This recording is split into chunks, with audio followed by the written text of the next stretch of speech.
ये सत्ययुगी कहानी इस प्रकार है। एक राजा के 7 बेटे और एक बेटी थी, जो खुशी खुशी अपना जीवन बिता रहे थे। 7 भाई बहनों में इकलौती छोटी बहन बहुत ही शांत स्वभाव, आज्ञाकारी एवं संस्कारी थी। उनमें सबसे बड़े भाई का विवाह हो चुका था। सातों भाइयों में सबसे छोटा भाई एक आंख से अंधा था। छोटे भाई के दिल में अपनी इकलौती बहन के लिए बड़ा प्यार एवं लगाव था। एक दिन बड़े राजकुमार अपनी पत्नी और अपने छोटे भाइयों को साथ लेकर अपने खेतों में काम करने चले गए। चूंकि उस जमाने में खेती बाड़ी आपसी सहयोग से हुआ करते थे, सभी लोग खेतों में काम करने जाने से पहले अपनी छोटी बहन को खाना बनाने का आदेश देकर घर से निकलते हैं। सातों राजकुमार की बहन अकेले घर पर खुशी खुशी सबके लिए खाना बनाने के लिए जंगल से सिरौटी साग को तोड़कर लाती है और बड़े प्यार से सिरौटी साग की सब्जी बनाने से पहले बैठी सब्जी, फल आदि काटने का औजार से साग को काटने लगती है। इसी दौरान वह अपनी उंगली भी काट बैठती है और रक्त की एक तेज धार निकलने लगती है, जिससे उसका पूरा हाथ खून खून हो जाता है। तब राजकुमारी सोचने लगती है कि क्या करूं? अगर घर के दीवार में खून को पोंछूंगी तो भैया लोग देख लेंगे और चिंता करेंगे, और यदि अपने कपड़े में पोंछूंगी तो भाभी खून लगा कपड़ा देखकर माहवारी समझ खाना नहीं खाएंगी। राजकुमारी इस डर से सब्जी पकाने वाले छाता साग में सारा खून को पोंछकर खून को बहने से रोकती है। फिर इसी खून लगे साग को सब्जी बनाती है। जब उसके सारे भाई और भाभी अपने खेतों से लौटते हैं, तो छोटी बहन हमेशा की तरह सभी के लिए साफ थाली में खाना और मिट्टी के लोटे में पीने के लिए पानी देती है, और सभी एक साथ खाना खाते हैं और पके हुए साग को खाकर खाने की जमकर तारीफ करते हैं। और वे सब अपनी बहन से पूछते हैं कि बहन, तुम्हारे द्वारा बनाया हुआ ये साग बहुत बार खाए हैं, परंतु आज की बनी सब्जी का स्वाद बहुत ही अद्भुत लगा। बताओ ना, कैसे और क्या क्या मिलाकर इतना स्वादिष्ट सब्जी बनाई हो? पहले तो राजकुमारी डर से सहम गई कि कहीं भाइयों को पता न चल जाए कि मेरे हाथ की उंगली कट गई है। फिर वह थोड़ा सोचकर बोलती है कि कुछ नहीं भैया, जैसा हमेशा की तरह सब्जी पकाती हूँ वैसे ही तो बनाई हूँ। राजकुमारी अगले दिन सातों भाइयों के अनुरोध पर फिर से एक बार वही छाता साग की सब्जी बनाती है, परंतु भाइयों को पिछले दिन के जैसा स्वाद नहीं मिलता।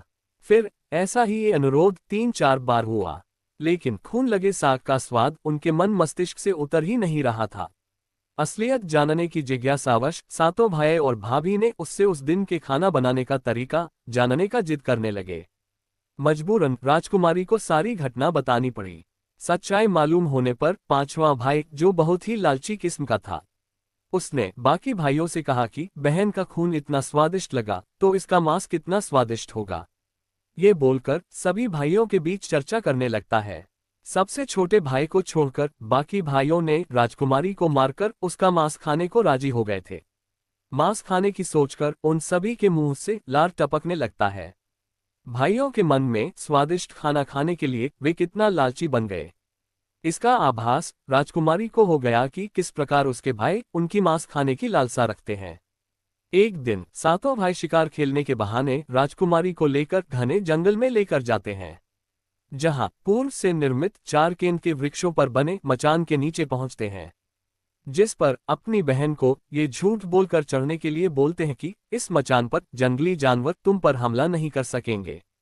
इस प्रकार सातों भाई अपनी बहन को मचान पर बैठाकर अपना अपना धनुष लेकर शिकार करने का ढूंढ करके चले जाते हैं। तब राजकुमारी को पूरा आभास हो चुका था कि आज उसका आखिरी दिन है, लेकिन वह चाहती थी कि उनके भाइयों की इच्छा पूर्ण हो, इसलिए भी वह मचान में जाकर बैठ जाती है।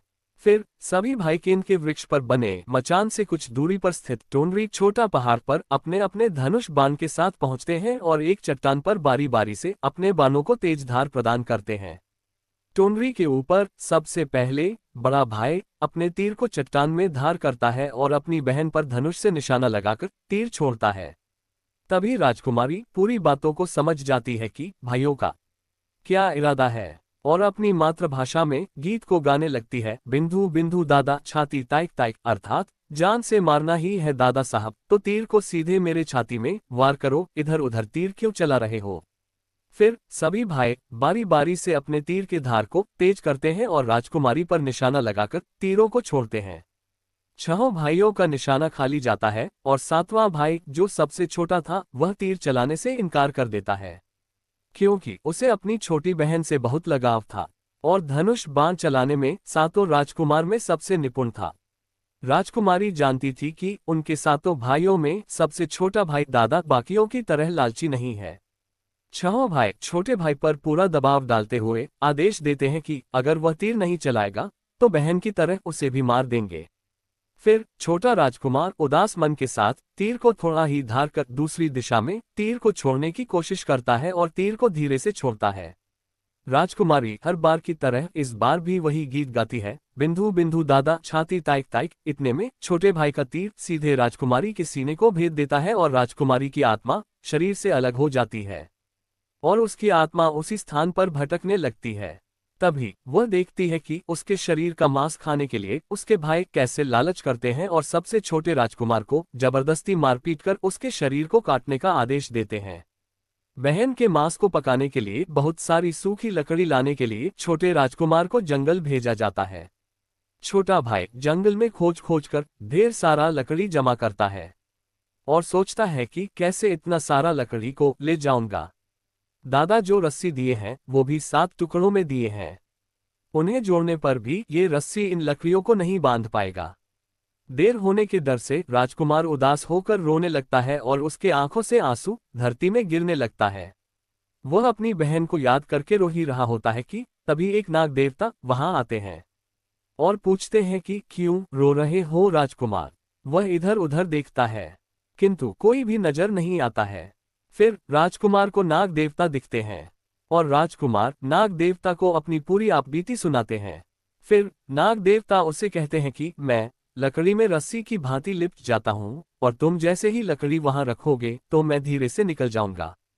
और राजकुमार ऐसा ही करते हैं। सभी बड़े भाई ये देखकर चकित रह जाते हैं कि कैसे उनका छोटा भाई रस्सी के 7 टुकड़े होने के बावजूद भी जंगल से इतना सारा लड़की लेकर आता है। तत्पश्चात वे लोग अपने छोटे भाई को पानी लाने के लिए एक घड़ा में 7 छेद कर भेज देते हैं। छोटा राजकुमार पानी लाने के लिए एक दाढ़ी छोटा कुआं में जाता है और घड़े में पानी भरता है, परंतु उसमें छेद होने के कारण सारा पानी गिर जाता है और राजकुमार वहीं बैठकर सोच सोच कर रोने लगता है कि बिना पानी के वापस जाऊंगा तो बड़े भैया लोग मारपीट करेंगे। ये सारी घटना को दाढ़ी के मेढक, केकड़ा और मछली सुनवर देख रहे थे और वे तीनों राजकुमार को रोता देखकर पूछते हैं कि क्यों रो रहे हो। फिर राजकुमार उन्हें अपनी आपबीती को विस्तार से बतलाता है और कहता है कि मैं अपनी प्यारी बहन के शरीर का मांस कैसे खा सकता हूँ, नहीं खाऊंगा तो बड़े भैया लोग मारपीट करेंगे। तब मेढक कहता है कि तुम परेशान मत हो, हम सब मेढक घड़ा के छेद में चिपक जाते हैं। फिर मछली और केकड़ा बोलते हैं कि तुम हमें लेकर चलो, तुम्हारे भाई जब राजकुमारी के मांस को खाएंगे तब तुम मछली को खाना और जब वे हड्डी को खाएंगे तब तुम केकड़ा को खाना, बड़े भाइयों को शक नहीं होगा। फिर राजकुमार ने बिल्कुल वैसा ही किया जैसे केकड़े और मछली ने कहा था। रात को जब राजकुमारी का पका हुआ मांस खाने को परोसा गया तब बड़े भाइयों से छुपाकर वह मांस को दीमक के तिलहे में डाल देता है और समय बीतने पर वहां बांस का एक बड़ा बुदा झुंड उगता है। इस घटना के वर्षों बाद एक भीख मांगने वाला जोगी उसी बांसौदा के पास से गुजर रहा था और वह सुंदर सुंदर बांस के बुदा को देखकर सोचता है कि अगर इतने सुंदर बांस से केंद्र वाद्य यंत्र बनाया जाए तो कितना सुरीला धुन निकलेगा। उसी क्षण बांस से आवाज आती है, ना काट काट रे जोगी, ई तो लागे भैया रोपल बांस। जोगी फिर भी बांस को काटता है। जोगी इसी उद्देश्य से एक मोटा बांस का टुकड़ा काट कर ले जाता है कि इस बांस का आवाज इतना सुंदर है, यदि केंद्र बनाएंगे तो कितना मधुर आवाज निकलेगा। और जोगी इस बांस से एक सुंदर केंद्र का निर्माण करता है।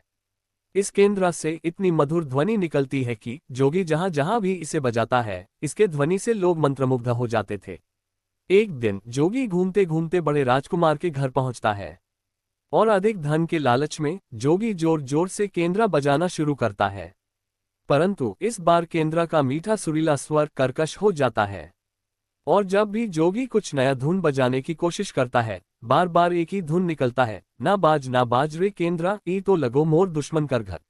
बार बार यही धुन निकलने पर बड़ा राजकुमार मारपीट कर जोगी को अपने घर से भगा देता है। ऐसे ही घूमते घूमते जोगी हर भाई के घर जाता है, लेकिन हर बार की भांति वही धुन ना बाज रे केंद्रा, ई तो लगो मोर दुश्मन कर घर बजाता है। ये धुन सुन सारे भाई जोगी को डांट डपट कर भगा देते हैं। सबसे अंत में जोगी छोटे राजकुमार के घर पहुंचता है। छोटे भाई के घर के आंगन में प्रवेश करते ही केंद्रा खुद ही बजने लगता है। जोर जोर से बाजरे केंद्रा ई तो लगो मोर छोट भैया कर घर। बड़ा ही मधुर मीठे स्वर का धुन सुनकर छोटा राजकुमार चंद्राकर मोहित हो जाता है। और यह धुन सुनकर छोटे राजकुमार से रहा नहीं गया और जोगी से केंद्रा की मुंह मांगी सोने की मोहरें देकर उसे खरीद लेता है तथा जोगी को अच्छे से मेहमान नवाजी कर अच्छे से विदा कर दिया जाता है। धीरे धीरे समय बीतता है और छोटे राजकुमार अपने काम से कुछ दिनों के लिए बाहर जाते हैं। जब वह वापस लौटता है तो देखता है कि उसका कमरा बहुत सुंदर ढंग से सजा हुआ है और घर के सारे बर्तन अच्छे तरीके से रखे हुए हैं। तब छोटा राजकुमार सोचता है कि हमेशा मेरे कमरे की साफ सफाई घर के नौकर करते हैं, लेकिन कभी भी इतना सुंदर सजाया नहीं गया है। फिर राजकुमार अपने नौकरों से पूछताछ करते हैं कि मेरे कमरे को इतना सुंदर किसने सजाया है। नौकरों के मना करने पर राजकुमार सोचते हैं शायद कोई भाभी आई होगी और मेरे कमरे को सजा कर गई होगी। जब भी राजकुमार घर से बाहर काम के लिए जाते, यही घटना हर बार देखने को मिलती और लगातार होने के कारण राजकुमार के मन में जानने की जिज्ञासा उमड़ने लगी कि आखिर मेरे घर को इतने सुंदर ढंग से कौन सजावट करता है।